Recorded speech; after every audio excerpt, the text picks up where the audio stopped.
Hi, Margie. Hi, Can, hi. can you hear me? I can hear you. Can you hear me? Yes. Good. I Great. introduce myself, Paula Santoro, virtually. Hi, Thank, nice to meet you. thank you for being able to come and discuss a little bit about your work with us. It's a pleasure.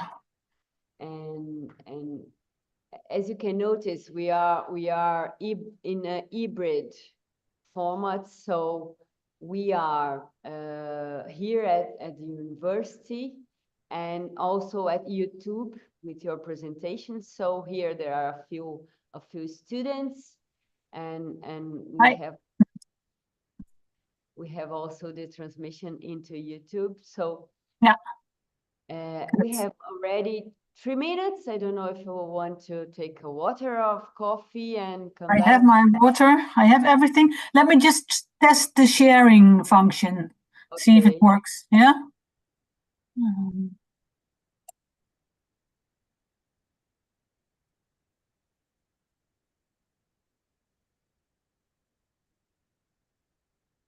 You're You see it seeing? now? Yes. Good. Perfect. Okay. Should I keep it on? Yeah, you what do you want? You can choose. I can also just for a bit and then share it again. I will wait for 3 minutes just Yeah. for being Yeah. correctly on Perfect. time, and then we start. Yeah. Okay. Yes, fine.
So again, and officially, thank you, Margie, for coming. And we'll start the YouTube transmission. And I would like to introduce you briefly and ask you to yourself introduce it properly. And Maartje van Eerd is a human geographer by profession. She has an experience as a researcher, a trainer, advisor on housing and social development issues. Her PhD focused on governance aspects of resettlements in Chennai, India. Her main research and expertise is housing rights, displacement, and resettlement. We have already been here discussing with Bahar about displacement also, so this is a kind of subject that we are working on. And livelihood and gender, that's why she's here. And she researched in collaboration with people in Chennai, has produced a documentary on gender impacts of the settlement. And I asked Maartje if you can please share with us the link, if it's, I don't know if it's possible. And together her current work is on access to digital information, gender and inclusion, and livelihoods and resettlement. And she is working on IHS in Portuguese. And I'm very happy for having you here. And I thank you also, Carolina Luneta, for making us our meeting possible. So thank you, Maartje. Please feel comfortable to introduce yourself and your presentation. Yes, thank you, Paula. Well, that was a very elaborate introduction already, so I don't know what else to say. Well, I work at IHS already for 20 years. I'm the coordinator of the housing, the urban housing and land justice specialization, the master track that we have at IHS. So I teach in the field of housing, social development, resettlement, and we also do research and we run projects. So I work quite a lot in Africa, but mainly in Asia. And yeah, I've done my PhD research in India, and I keep going back there. I have researched longitudinal research on sites and services, but also more recent research on the gender impact of resettlement, and also focusing now more on access, the right to information, access to information, and the right to participate in resettlement projects. Yeah, the documentary that you were mentioning, Paula, it's not available on YouTube because we cannot share this with everyone. It's for teaching purposes only. But what I can do, because the plan is that we will come to Sao Paulo, right? So maybe we could organize something that we show the documentary. That could be something that we can discuss later. Okay, I will share my presentation now. Before we start, I like to have, I'd like you to interact. So if you have questions, just raise your hand, ask me anything, because if it's unclear, I want you to just let me know. And any questions or remarks or reflections, please let me know, because I like this to be interactive. Okay. Just to let you know, we're going to mute ourselves during your presentation, just because we don't want to interrupt with any noises. So if we have any questions, I think we can raise our hands, and I'll come here and unmute us. Perfect. Okay. Perfect. Yes. Okay, let me see. Where is it? Here it is.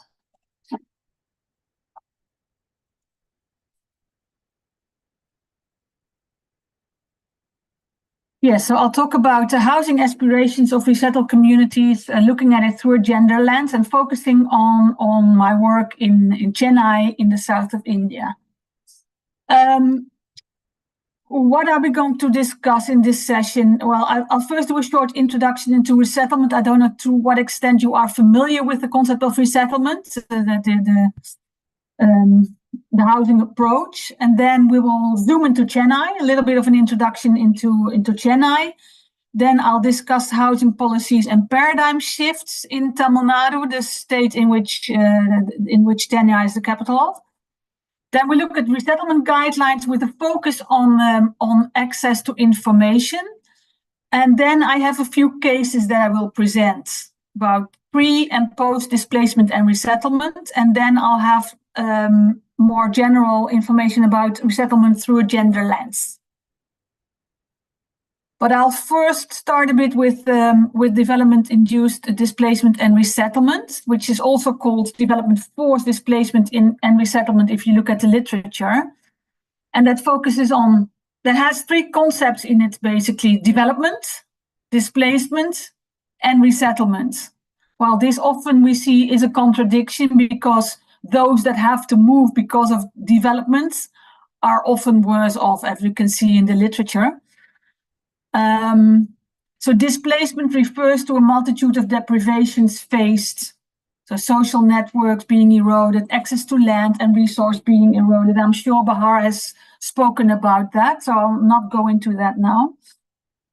And resettlement then refers to the provision of housing and rehabilitation. So first, people are being displaced in order to be resettled. And that displacement already has a lot of impact. And then there are different concepts. So the relocation is referring to the physical transfer of individual or groups from their usual home to another location. So it's only the physical transfer of people, mostly off-site and often far off-site. This can be voluntary. This can be involuntary, what we often see, and this can be temporary or permanent.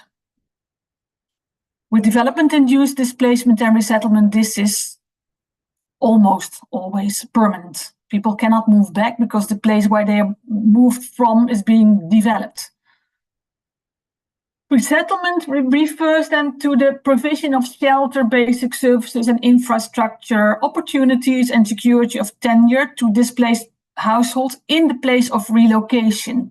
So that is full resettlement and rehabilitation. That's also what in some countries they refer to resettlement and rehabilitation, like in India. But that refers to the full package. So not only shelter, but all the other aspects should be provided. And then you can have on-site resettlement, in situ resettlement, so demolition and on-site redevelopment as part of upgrading. You can have off-site relocation and resettlement, so that's displacement from place of origin and resettlement to another location.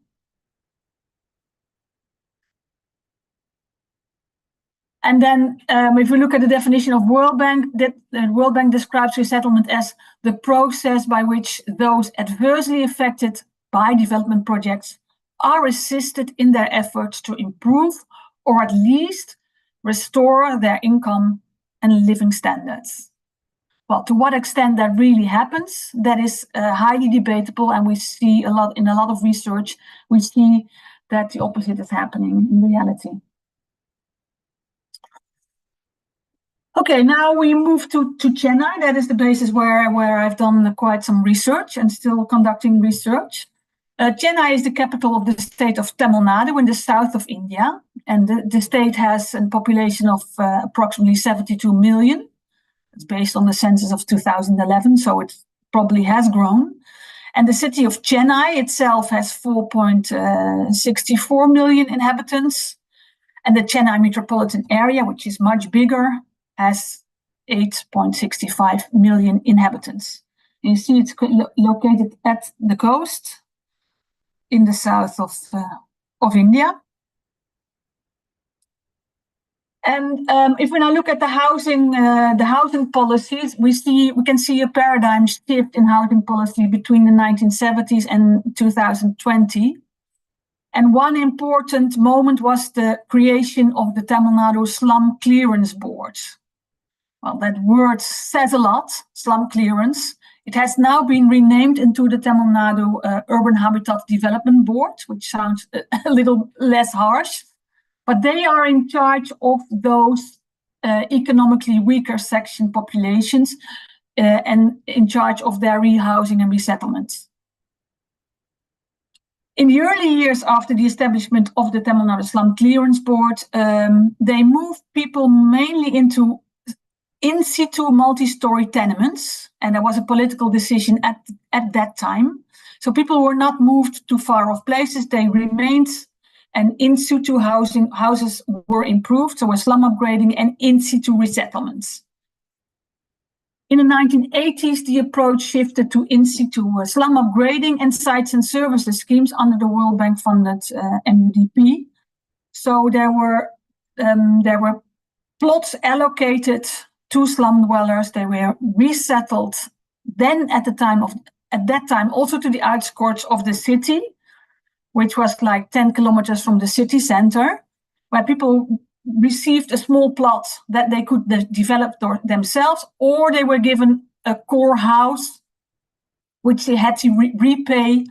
They had like an installment that they had to pay for 21 years, and then this plot would become theirs. From the mid-1990s, we see a change in approach. Now we see that slum dwellers are moved to tenements at the periphery and outside the city through large-scale programs like the Gênero, that's a national national program.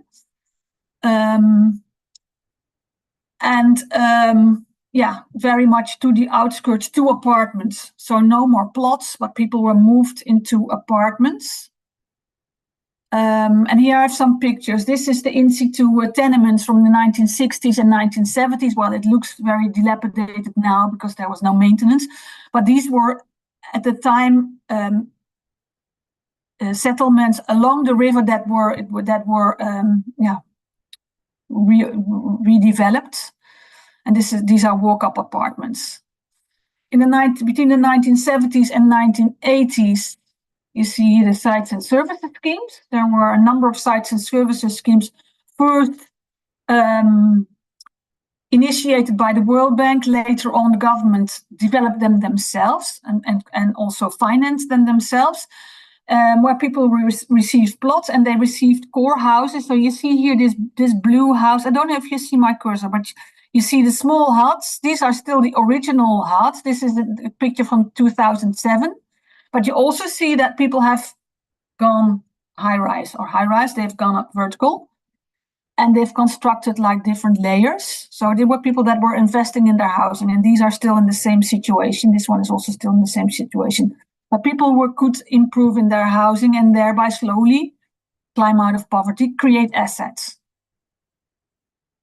In the 1990s and early 2000s, people were moved to walk-up apartments very far from the city center. At that time, the city border was like 30 kilometers from the city center. So here people were provided with walk-up apartments, like 1 or 2 layers. And this is the current approach. People are moved into high-rise apartments from 2010 onwards. This is Perumbakam. This is a site that we will zoom into later on. So these are huge settlements. 100,000 people are being moved from the city center to this type of locations, this kind of housing situations. Here's a map of Chennai, where you see the sites of eviction and resettlement in Chennai after 2000. Here you see these red circles that have drawn. These are the 4 cases that we will zoom into. So this is Perumbakam, the picture that you just saw on the previous slide, these high-rise buildings. This is Kanaginagar. These are walk-up apartments. This is a slum in the city center, Nelumbasha Durgapuram, which is going to be evicted. And this is another one, Chitranagar, which is also going to be evicted.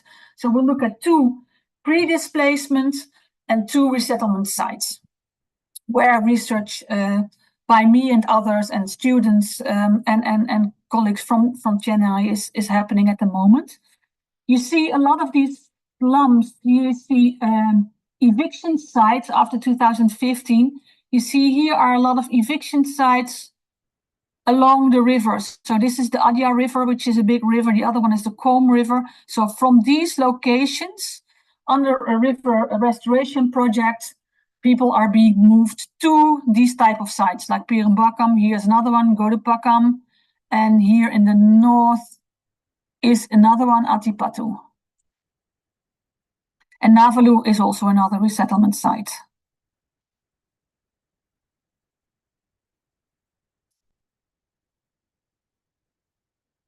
Okay, since 2015, we see massive evictions and resettlements. There are the last couple of years, a lot of floodings are happening due to climate change, but also due to planning issues.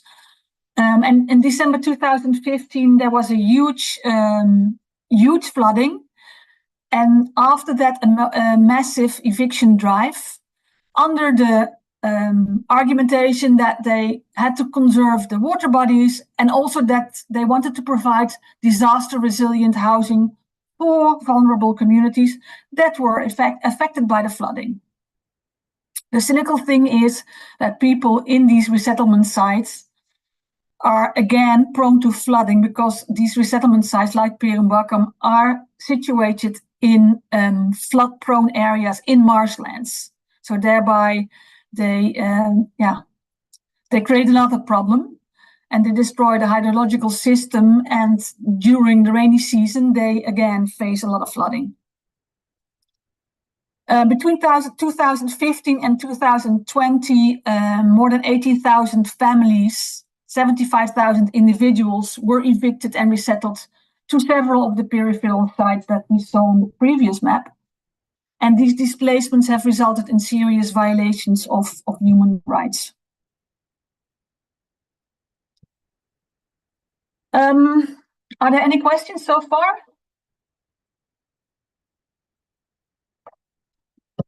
No, otherwise you let me know. Now we look a bit into the international declarations and guidelines that apply to displacement and resettlement. There are guidelines developed by the UN. Marge, before you change to the guidelines, two questions. One of them, can you talk a little bit about this? There were many displacements of the same community. Is that what I understood? Can I say that they live in a permanent transition? Of the same community. Now there are like these displacements happen all over the city. So of different communities living along the rivers and living along the coast and living along the canals. So that these are different communities being resettled, being forcibly resettled to different resettlement sites. Yeah, okay, yeah. And that also creates issues when you move people from different communities to one settlement. That creates like social issues between these different communities. But okay, now we look into the international declarations and guidelines that also apply to displacement and resettlements. We have, for instance, the right to development, which is the soft law, which says that development must take place on the basis of those targeted for development, active, free, and meaningful participation in development. Another important guideline is the basic principles and guidelines on development-based evictions and displacements, which says that there should be appropriate notice to all that are going to be resettled and that there must be public hearings on the proposed plans and the alternatives prior to the displacement and resettlement. And all the information of what is going to happen, where people are going to be moved to, should be shared in advance.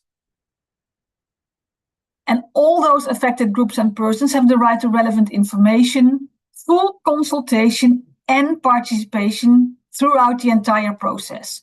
So before the displacement, after displacement, where they're going to be moved to, with whom, what type of housing will be provided where, etc., etc. And there should also be like alternatives that people can choose from. So this is in the guidelines. And also with regards to the information that should be provided, should be any decision related to the eviction should be announced in writing in a local language, so people understand. So it should be in Tamil, sufficiently in advance shared. And also affected persons and groups have the right to full and prior informed consent. So they can also say, okay, we are not going to move to that place because it will impact us negatively. And the state also needs to provide all necessary amenities, services, and economic opportunities at the proposed sites. So access to livelihoods is also being recognized as a very important point, and this should be provided, these amenities should be provided before people move. What we often see from a lot of research all over the world is that these sites, when people are moved, are not ready. So they are totally underdeveloped and people have to suffer. Well, according to the guidelines, that is not allowed, and also according to World Bank guidelines, etc. Okay, now we move into these two sites of pre-displacement, the ones that I showed you on the map, the Chitranagar and Neelambasha Durgapuram, for which we did an exploratory study, because these two settlements are located along, one is located along a canal, the other one is located along the Ardhi River, and they are identified by the slum clearance boards to be resettled. Under the argument that they are prone to flooding, they also pollute the river, so these settlements need to move so in order that these sites can be cleared and be cleaned up. So these are two inner city slums. In Chitranagar, the process is in a far developed stage, and the other side, in Neelambasha Durgapuram, there are only rumors. So there were some newspaper articles that were talking about encroachments, and there were some discussions. People picked up that there were discussions going on, but nobody knew exactly what was happening. Now, the first site, Chitranagar, is, as you can see in the pictures, is a precarious settlement, and it houses around 300 households, and it's situated on the banks of the Ardhi River.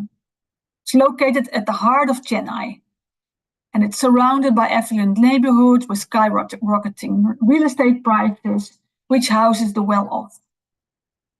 The settlement comprises of row houses. You see this picture. You see there are row houses that were constructed a number of years ago by the Slum Clearance Board, but there are also huts. You see this man is sitting in front of these huts. They were informally constructed, and there are also extensions there. The site lacks basic sanitation facilities like toilets, water supply, garbage disposal, electricity, or proper roads. And it was one of the settlements that was worst hit by the December 2015 floods. And people had to sleep on the bridge for a while because everything was washed. And after that, the settlement was earmarked for resettlement by the government. So they said, you have to move, we will provide you alternative housing in Pirumbakam. This is Neelambasha Durgapuram, which is a settlement in one of the oldest areas of Chennai, a bit more north in the north of Chennai, has a lot of historical significance, and is one of the highest populated areas of the city. The area is also centrally located, well connected to the city, and the area has slums marked as encroachments on the Buckingham Canal. You see this lower picture, you see here the Buckingham Canal.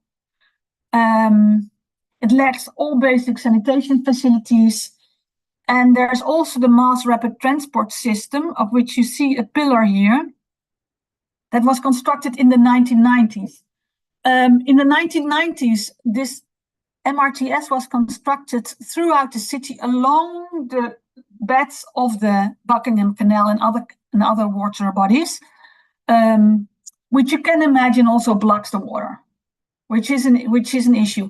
But in Neelambasha Durgam, because of this construction of this MRTS, this settlement was already once resettled. So people were moved to a sites and services scheme, which was then considered too far off from the city, because this area is located next to the sea, where a lot of people, women, sell fish along the sea, etc., etc. So these employment opportunities were not present in the sites and services scheme, so people moved back. Now again, there is a second resettlement going to happen. So people have already faced these issues in the 1990s. Now again, this is coming towards them.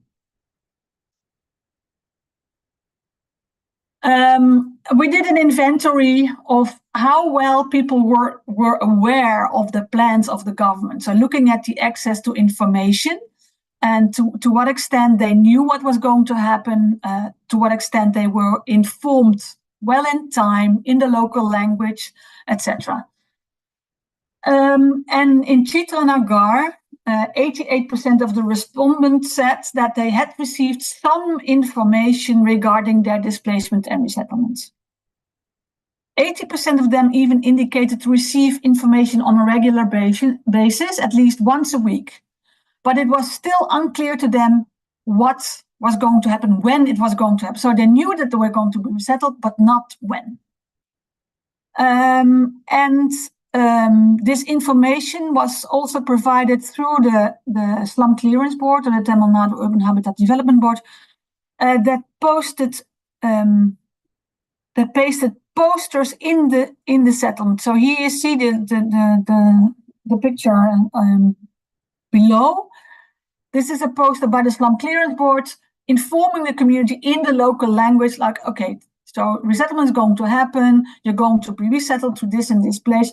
And also there are posters calling up, inviting people to public hearings. There's also a CBO active, a community-based organization that is active in the area, that is the KKNS, which also shares information about this resettlement through posters. But they also set up WhatsApp groups to inform residents. And they also went door to door. So they're very active and went door to door to inform people about the plans of the slum boards. And people indicated that this they preferred actually to be the preferred mode of communication. We know from research that these WhatsApp, the older generation does not really know how to work with that WhatsApp. It's only the younger generation that is more tech-savvy and is on WhatsApp, etc. But for the older generations, they prefer this door-to-door communication. They indicated that they were not so well aware why they were supposed to move. They were unaware. Some said 25%, well, it's not some, 25% mentioned the proximity to a river and the disaster risk as a possible reason for their resettlement. And if we look at Neelambasha Durga, we saw a totally different situation, because 70% of the residents, of the respondents, said that they had not received any information regarding evictions and resettlements. They said they were also not willing nor interested to receive any information, as they said, we're not going to move. We're going to stay put, we're not going to move. We've had this situation in the 1990s, we're not going to go through this again. The slum board pasted posters, but they took them down. And nobody was really aware what was going to be involved in the process. They did not participate in any community meetings, 77%. And the community is also not so well organized. So they don't have like a community-based organization. Only 12% is a member of women's saving groups or a political party. So they're not so well organized, this community.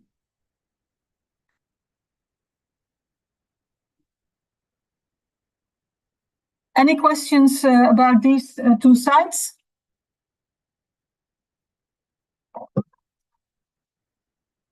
Shall I move? I think we're good. You can continue. You can pause. Yeah, sorry? I pause? No, we're good. You can continue. Okay, yeah, I will continue. Okay, now we are going to move to the first resettlement site. This is Kanaginagar. This is a site in the south of Chennai. It's like 20 to 25 kilometers from the city center, and people from different localities in Chennai have been moved here since 2000. Initially, this was a settlement of 3,000 tenements, but currently it has grown up to 15,656 tenements. So it has grown enormously. And research has shown that the process of resettlement involved various human rights violations before, during, and after the relocation. About people not being informed, people not being involved in the process.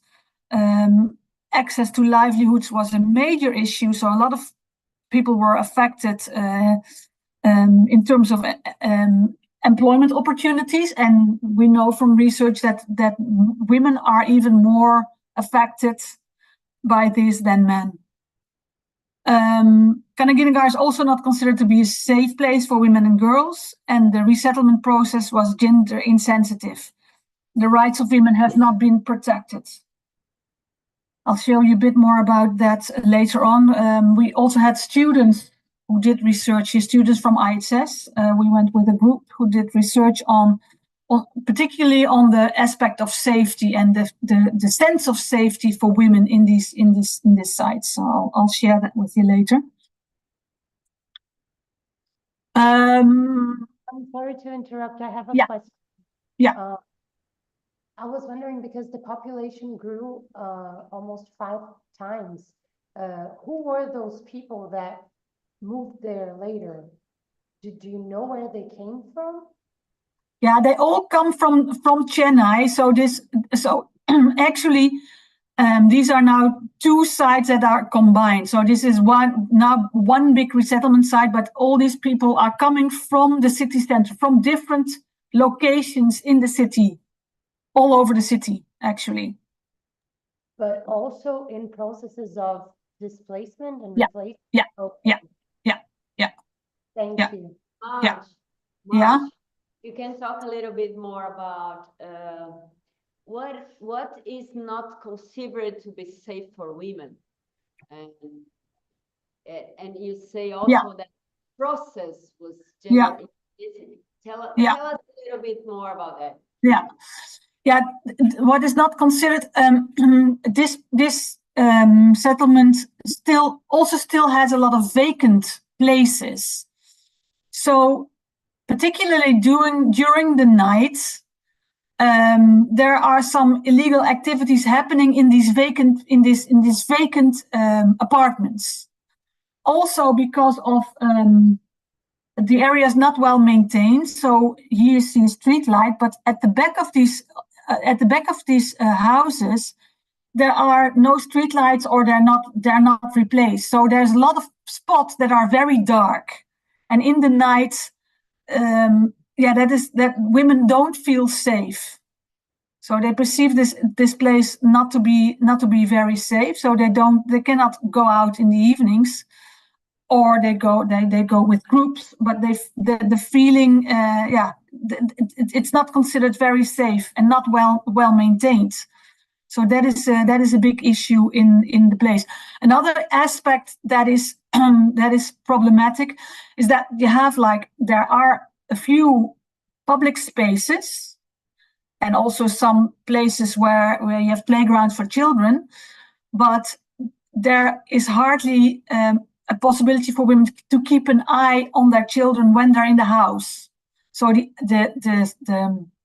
eye on the street is not possible, and that is also for women problematic. So they cannot leave their children and to play outside without them being there. So these are issues that they run into there.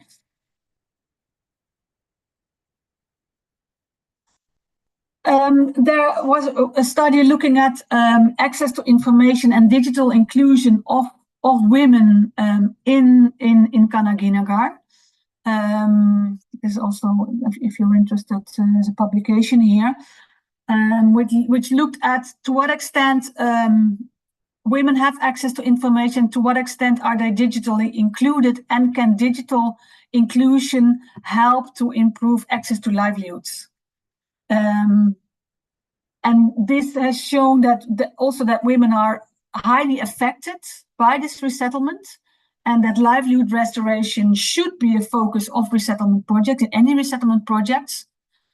And it also showed that the current optimized use of specific ICT features benefits their social and financial capital. So when they have access to, when they are digitally included, when they have access to these to mobile phones, this improves their social and financial capital. So they can start up a small business, for instance, on Facebook, start a business on selling jewelry or tailoring, reaching a market. This digital inclusion also contributes to participation in an organization, to get increased support from neighbors, better jobs, and increased income. And there are lots of opportunities to utilize ICT further for livelihood restoration and enhancement, because what it also showed is that access to ICT, to access to mobile phones, is still a lot controlled through patriarchal norms. So in a lot of cases, women have to ask permission to their husbands or their fathers to use their phones, or to buy credit, or to go on internet, or to set up a Facebook page. They're not allowed, they have to ask permission. And there's also differentiated and limited digital skills across different generations. So the younger ones are more technically savvy than older generations.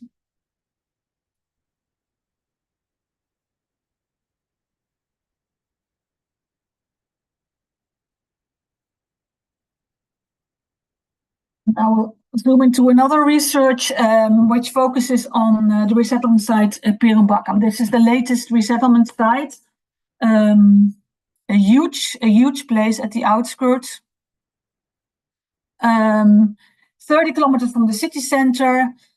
From 2015 onwards, people were moved in from different places in the city. And the rehousing is still happening. So, and it will in the end rehouse 100,000 people from different localities. So this is a huge settlement. It is problematic in terms of access to public transport, employment opportunities, education, and healthcare. So there are a few schools in this place, but they are very limited. They have only limited.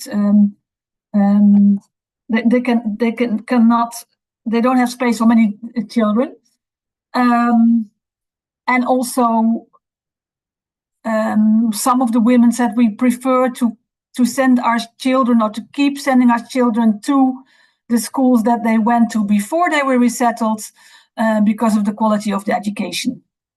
So, but that means that these children have to travel up and down every day, which is quite difficult. So that led also to a lot of dropouts. And what we also know is that women are more affected by the lack of access to employment in the vicinity. What we know is that a lot of women that are rehoused here used to have employment, so used to do cleaning jobs and small jobs in the city center, where they could combine the different tasks. So they could combine running a household with a job a couple of hours per day. Now, when they're so far, it becomes more difficult to commute back and forth. Some women are not allowed by their husbands, others just simply cannot because they have small children and they don't have neighbors anymore that they can rely on, that can take care of their children. Others who commute, they have to get up at 5-6 o'clock in the morning to take the bus. They first have to walk to the bus station, which is in the beginning quite a bit of a distance. In the night, then take the bus, change buses on the way, and so take an hour or so to reach their location. So it's quite heavy. So there was research on access to information and social capital. So access to information prior to resettlement, and to what extent that impacts social capital of women in this resettlement site. Let me move to the questions. So the question of this research was, how does access to information influence women's livelihoods in terms of social capital in this resettlement site, Pirumbakam? So it questioned, like, how were women informed about the resettlement process before their resettlement?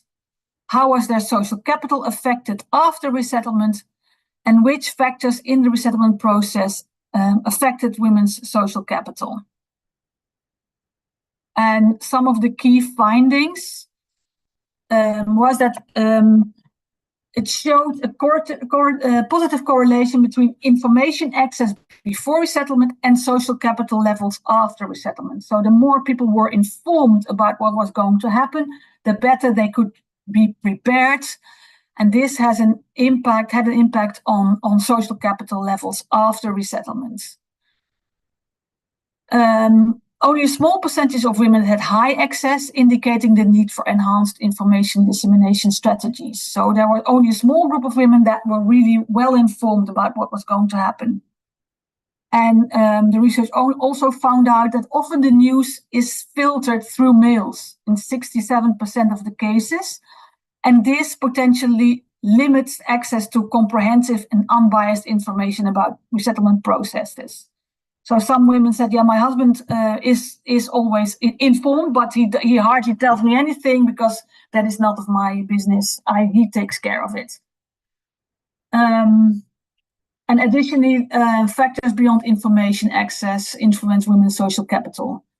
So it's not only about access to information, that it's not the only factor that influences social capital. So there are many other factors that influence social capital of women after resettlement. So to what extent they are informed is only a small part of it. The fact that they cannot choose their neighbors is also a big one, because women are relying on social capital, as I said, to take care of their children, to get support from their neighbors. That is very important. And when in these resettlement sites, people cannot choose. That goes through a lottery system. So people are just in the lottery system and they're just put randomly in these buildings. So the social capital that they have and the linkages that they have with their neighbors are just being destroyed, and they have to start from scratch, which takes a while, as you can imagine.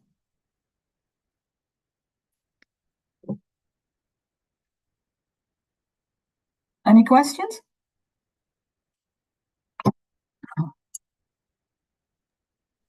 Many questions, but you can follow, and we are here putting it together. Okay. Yeah, okay. Yeah, so now a bit more general, talking about resettlement through a gender lens. I've already elaborated quite a bit, but also what others have found is that we know that most resettlement projects, and we've seen that, suffer from gender blindness. And they are carried out with the presumption that the losses are not gendered, while we know that the losses are very, very much gendered.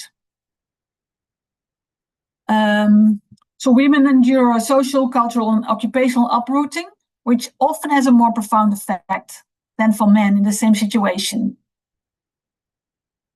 And this resettlement has become a factor in weakening the already heavily disadvantaged position of women. That is what Daminsky states.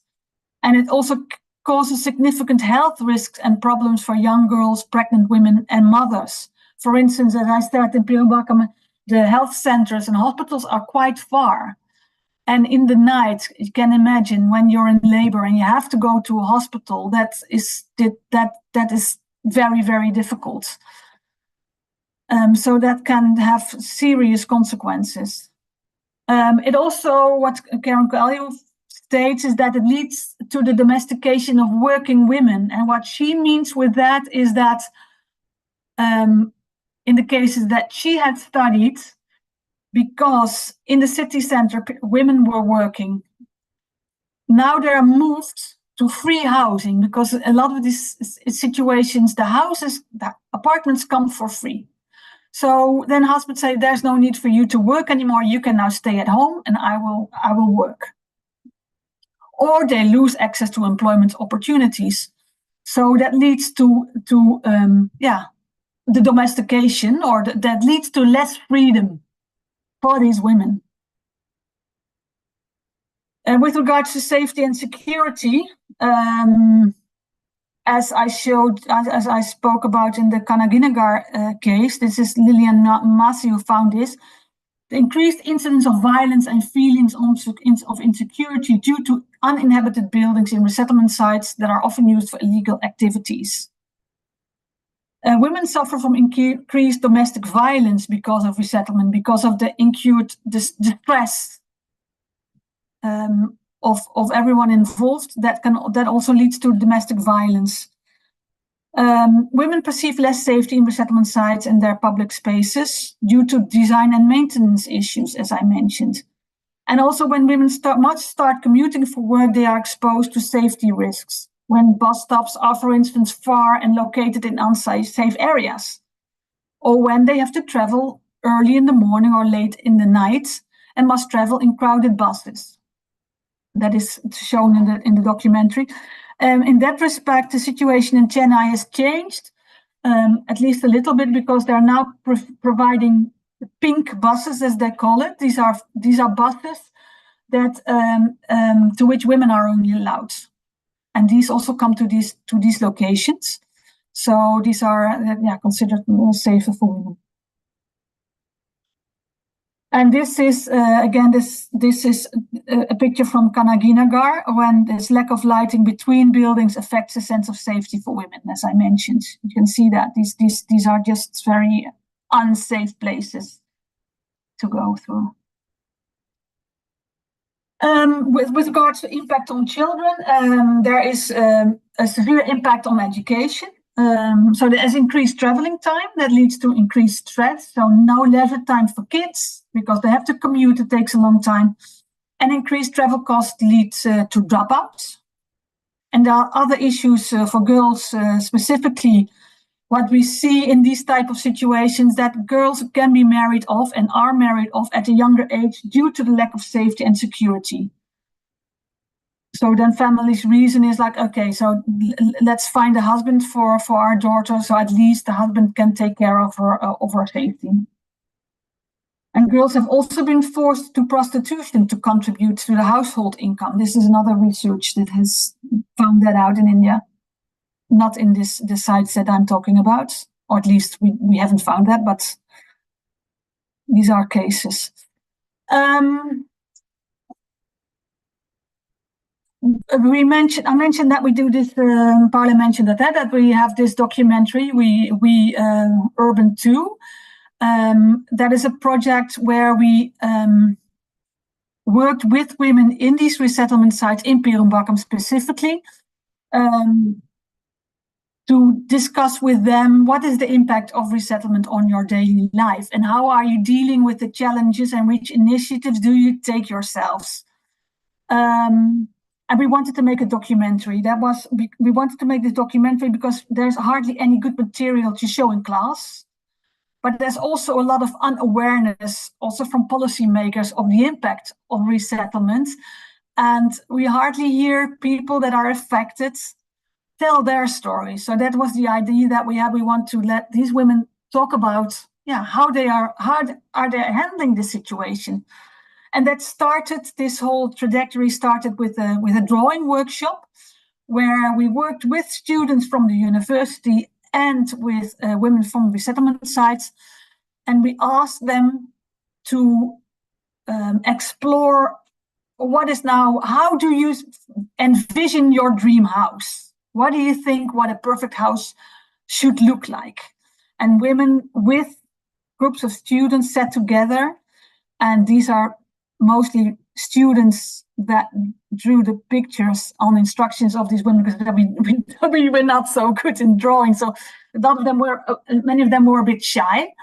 But these are images that they saw. So these pictures tell us a lot, these drawings, because you see these are all small individual houses with lots of green. Here there are more. So like hospitals that are close by. This is a temple. Street lights, you see schools in the vicinity. Good roads. offices, so work close by, water, which is a major issue. So access to water from the tap. Now, so all this tells a lot about how they would want their place to look like. And this actually opened up the conversation. Like, so how do you handle a situation when you have no water? How do you handle access to employment?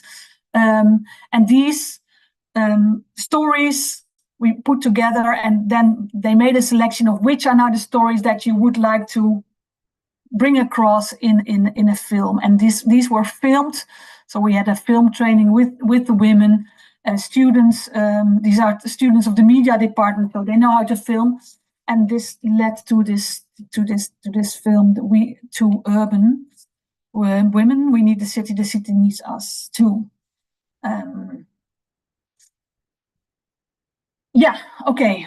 I took a bit more time than expected, but so a few of the conclusions, and I would like to hear from you whether you agree with these conclusions or whether there are more conclusions to be added.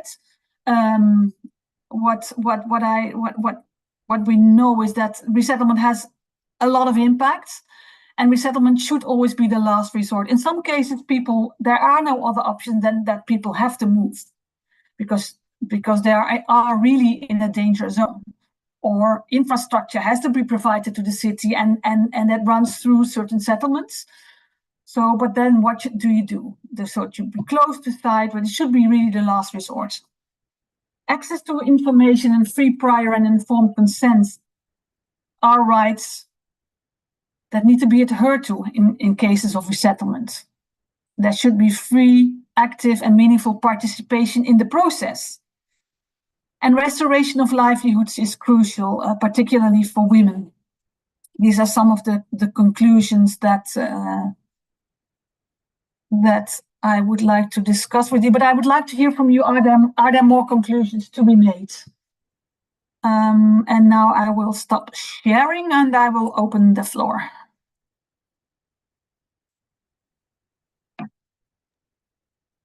Thank you, Maartje. Can you hear me? Yes, a bit far, but I can hear you. So I have many questions, so I have to be near my computer. I thank you very much for your presentation, and I think you brought us specific perspectives to observe the effect of displacement and also the process of displacements and replacements and resettlements for women in different contexts. I think that's two very important things to start the debate. And one of them is that it shows also a change of lifestyles that we can easily notice in the different photographies of the places of resettled families that you researched.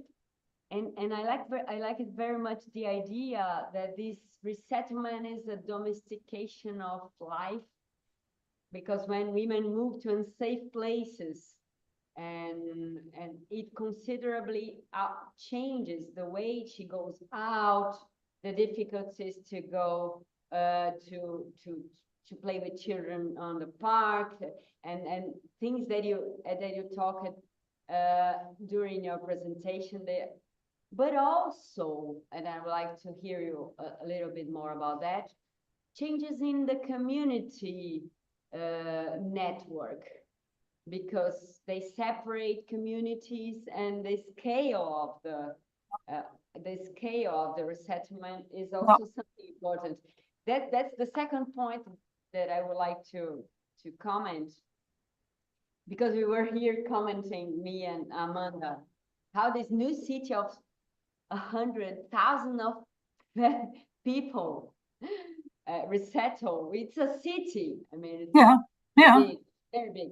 And there's no way of communicating if it's not via mobile phones or this internet issue. and how will so how can you organize meetings? It requires a lot to put people together in large spaces and all this. So the scale has something to do with the communication, because I think your work, it's very interesting how you highlight the approach of your studies on information, and as a part of these processes, and it is on the guidelines, but also you show how it is linked with patriarchal forms of control, morality, within homes and families, but also communities. And I would like to ask you if you could tell us a little bit more about how state communicates with these families, and having the communication, because I think that when women have the communication controlled by these patriarchal norms, also there are cuts on the communication with the state, and they are in front of the reproduction of life, and the resettlement has everything to do with this communication of this. How will be the resettlement of this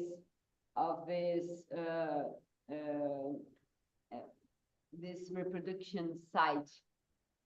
So I'd like to hear a little bit more. That's quite a lot. Just to share a little bit. Yeah. So indeed, this is like a new city, but a city should have. I mean, a city is a city comprising of so many different aspects, and this is only housing, right? This is only apartment buildings. There are a few schools and balwadis, these nurseries, but the capacity is way too low. And I think there's one ration shop where they can get food at rations at the subsidized level. But then the issue is that in order to have to be able to access the ration shop, you have to transfer your ration card. These are registered at your locality. You have to register it at another place. So that in itself is already a huge hassle. People have to change banks, which I've heard of situations that they were given access to banks that were on the other sides of cities. So there are many issues that go wrong. How the state communicates, well, I find it a bit difficult. On the one hand, I think the state really thinks that they're doing something good for these poor people. You can look at it from different angles. You can, on the one hand, say, okay, they want to clear the land because this land is worth a lot of money, and they want to clear it, and they would just want people to get out of the way. The other perspective is the state really thinks they're doing something good for these poor communities because they're providing them with free apartment buildings. So these apartment buildings are for free, not realizing that housing for free, on the one hand, I don't believe in housing for free, doesn't work. And housing is much more than only an apartment. I mean, if you're very far off without access to employment, when you have to commute, you have to start buying tickets for the bus. That costs money. They have to buy water. They have to buy electricity. All these things are now much more formalized. In Islam, they tapped illegally. I mean, they solved that issue. But in these settlements, they have to pay for everything. They have to pay for water. They also have to stay at home when the water is provided, because two households share the same pipe. And if one household opens the tap and the other one not, then they can take all the water, the other one has nothing. So that also leads to a lot of situations between neighbors. And people do not know each other because they're through this lottery system, they just don't know their neighbors. So it becomes much more complicated life in this type of place. But so I think on the one hand, the state has this welfare approach, like we do our best for these people. They get this apartment for free, so stop complaining.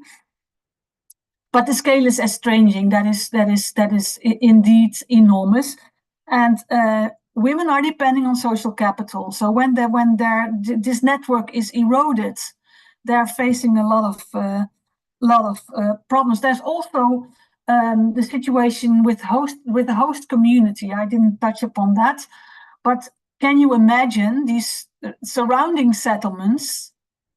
All of a sudden, you have a new settlement of 100,000 people in your neighborhood, and then you also have the caste situation. Like these are low caste people in general, so they're also being stigmatized. So when they go to a shop or when they want to go to schools in the neighborhood, that is also an issue, because these are people from this resettlement colony. Just stay away.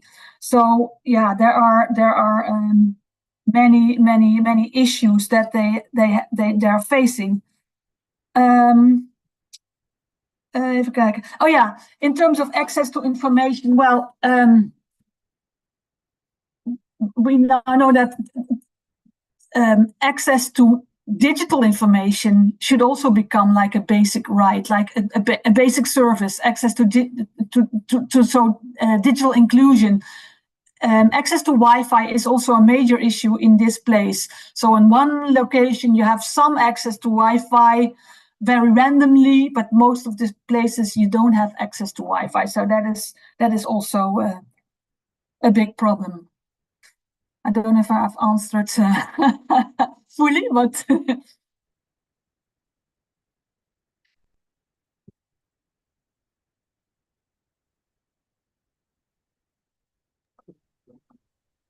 I was wondering what's going to happen with all the vacant buildings or the vacant apartments, because right now they are colored because there are illegal activities inside. Like, yeah. how do they organize with like the space left that they?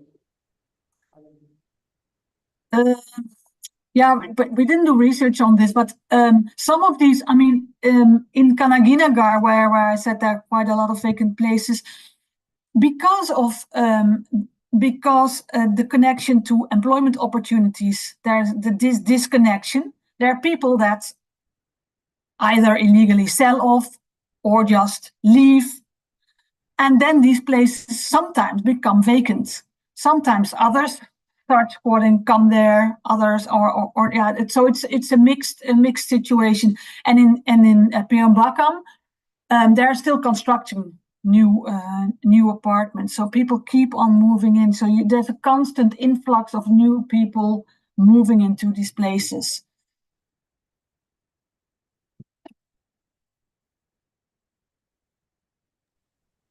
Another question?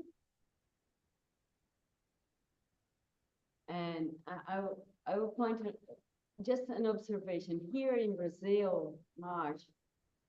This idea that housing policy is contradictory, that's very important, because you started talking about slum upgrading, slum clearance, and then slum upgrading. And so just for you to have numbers, here in Brazil, slum upgrading can vary.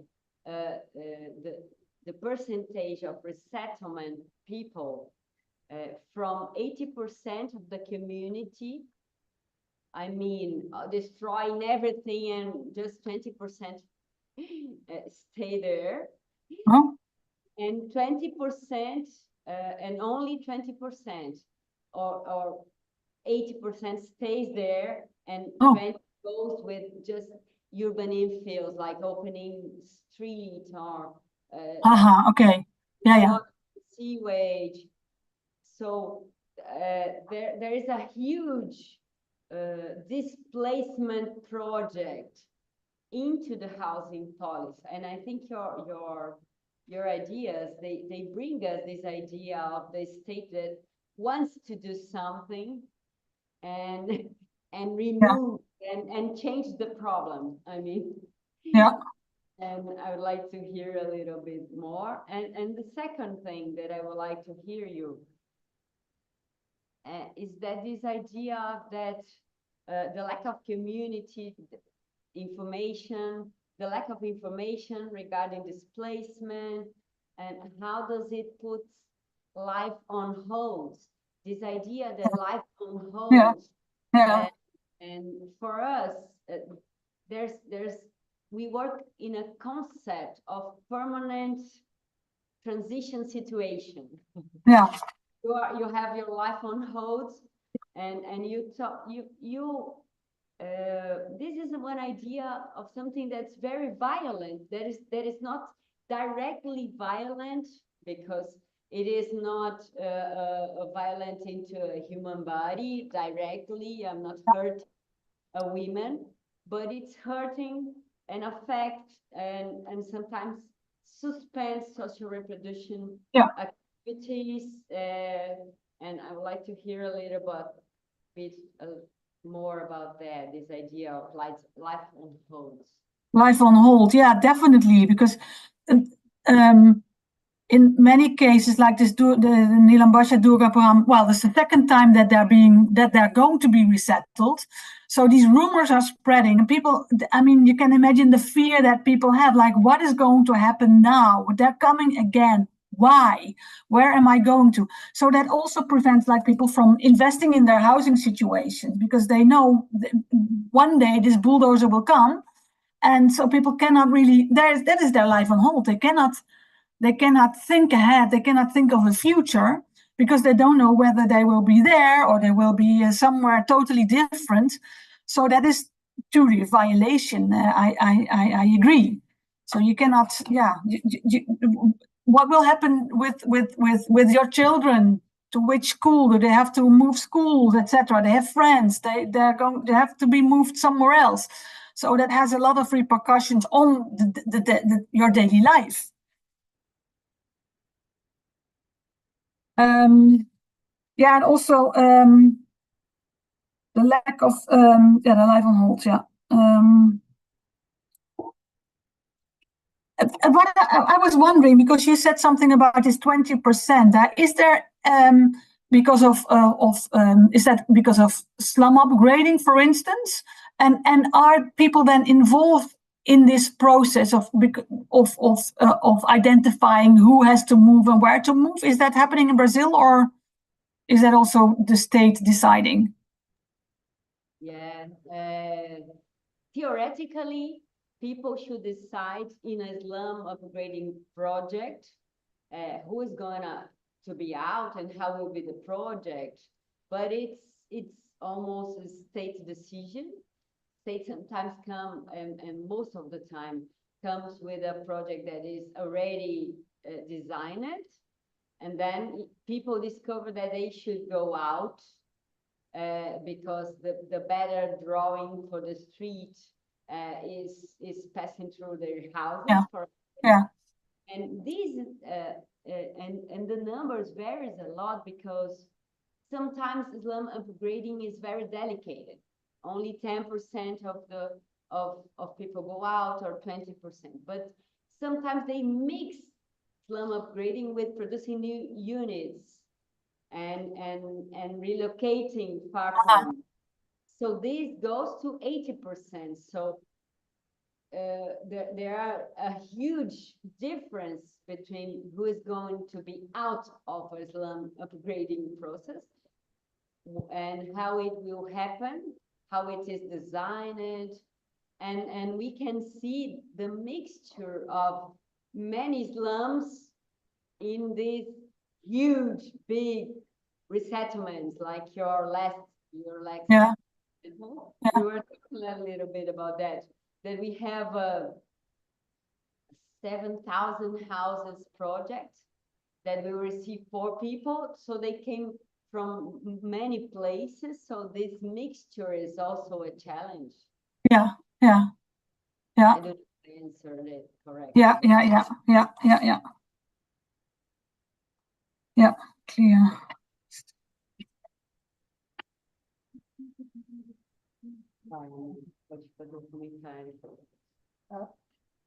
I don't exactly have a question, but something that stuck with me throughout your presentation was in the beginning, you were talking about the World Bank resolution about the resettlement is supposed to improve or restore the quality of living. And Yeah. the UN guidelines, they talk about the language and the need of consent for resettlement projects.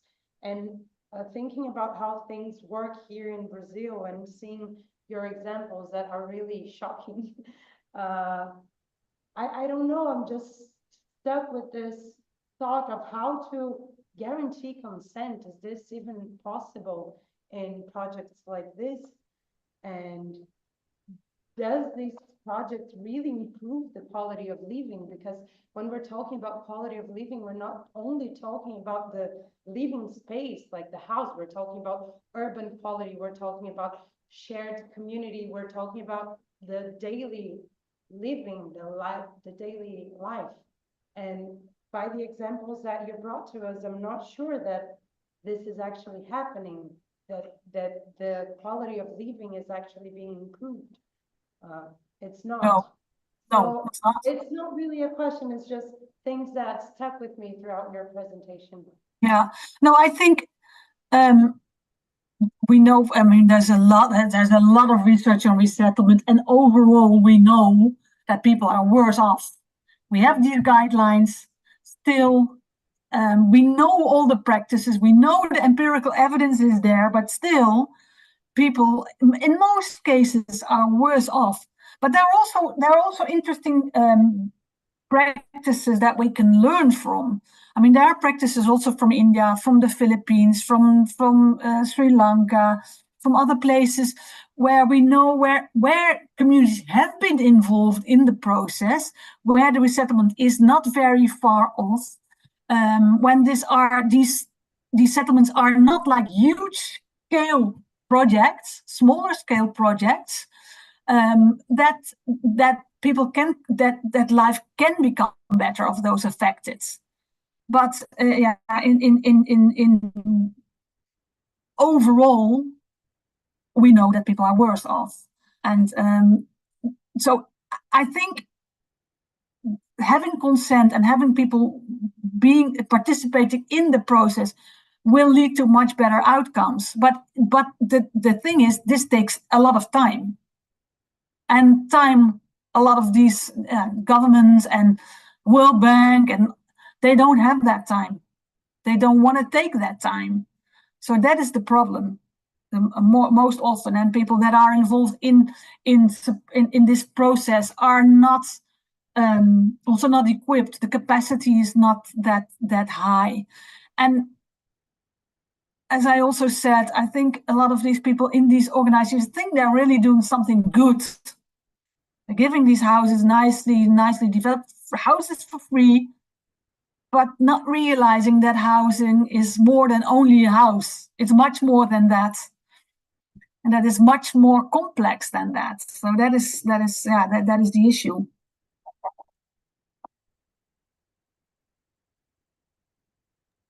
Thank you. You're welcome. Thank you. Thank you. Any last questions? They are in the morning, like sleeping. Oh, early in the morning. They need that coffee. Yeah, they need. We'll do an interval now. So thank you, Maartje, very much for this opportunity of sharing a little bit our work, and I tell them that you come to Brazil next year. Let's Yes. see again. Looking forward to that. Yes. And we should organize something very interesting for you to also know our process here. Yeah, that would be very, very nice. To have you exchanging a little bit in the discipline in our class. So thank you very much. No, you're welcome. I enjoyed it a lot, and looking forward to seeing you in Brazil. Good luck with the course. Okay, bye-bye. Bye-bye. Thanks. Bye-bye.